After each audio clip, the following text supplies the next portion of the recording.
അക്കുത്തിക്കുത്താനവരമ്പക്കല്ലേ കുത്തുകരിങ്കുത്ത് jeep വെള്ളം താറാം മക്കടെ കയ്യേലൊരു band. അപ്പോൾ നമ്മൾ ഇന്ന് പറയാൻ പോകുന്നത് വനിതാ മന്ത്രിമാരുടെ കാര്യമാണ്. മഹിളാ സംഘടനകളുടെ ഭാരവാഹിത്വം വരെ ഏറ്റെടുക്കാനായി പുരുഷന്മാർ ഓടി നടക്കുന്ന ഒരു കാലമാണ് ഇതെന്ന് ഓർക്കണം. വനിതാ സംഘടനകളുടെ സമ്മേളനങ്ങളിൽ വനിതകളെക്കാൾ പുരുഷന്മാർ കയറിയിരിക്കുന്ന നാടാണ് നമ്മുടേത്.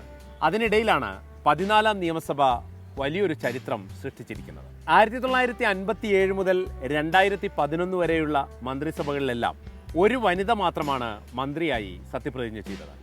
എന്നാൽ 22ാമത്തെ മുഖ്യമന്ത്രിയായ പിണറായി സഖാവ് ആ ചരിത്രം തിരുത്തിക്കുറിച്ചിരിക്കുന്നു. പിണറായി മന്ത്രിസഭയിൽ 2 വനിതാ മന്ത്രിമാർ സത്യപ്രതിജ്ഞ ചെയ്തിരിക്കുന്നു. കുണ്ടറയിൽ നിന്നുള്ള ജെ മേഴ്സിക്കുട്ടിയമ്മയും കൂത്തുപറമ്പിൽ നിന്നുള്ള കെ ശൈലജയും. 6 പതിറ്റാണ്ടുകൾക്കിടയിൽ മന്ത്രിമാരായ വനിതകൾ വെറും 6 പേർ മാത്രം. KR Gouriamma, M Kamalam, MT Padma, Susheela Gopalan, PK Sreemathi teacher, PK Jayalakshmi.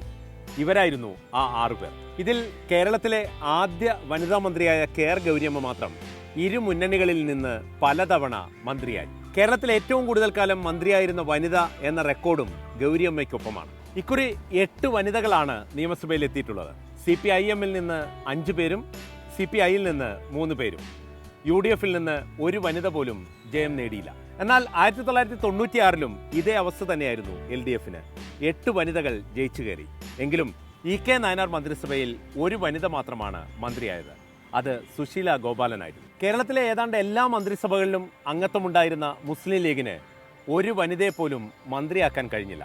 അതുമാത്രമല്ല, ഒരു വനിതയെ പോലും നിയമസഭയിൽ എത്തിക്കാൻ കൂടി കഴിഞ്ഞില്ല. കേരള കോൺഗ്രസിൽ നിന്ന് പല വനിതകളും MLA ആയിട്ടുണ്ടെങ്കിലും ഇതേവരെ ആരും മന്ത്രിയായിട്ടില്ല. ഈ 2 പാർട്ടികളിൽ നിന്നും ഇനി എന്തെങ്കിലും മന്ത്രി ഉണ്ടാകും എന്ന് പ്രതീക്ഷിക്കാനും വയ്യ. അങ്ങനെയാണ് കേരളത്തിൽ വനിതാ മന്ത്രിമാർ ഉണ്ടായത്.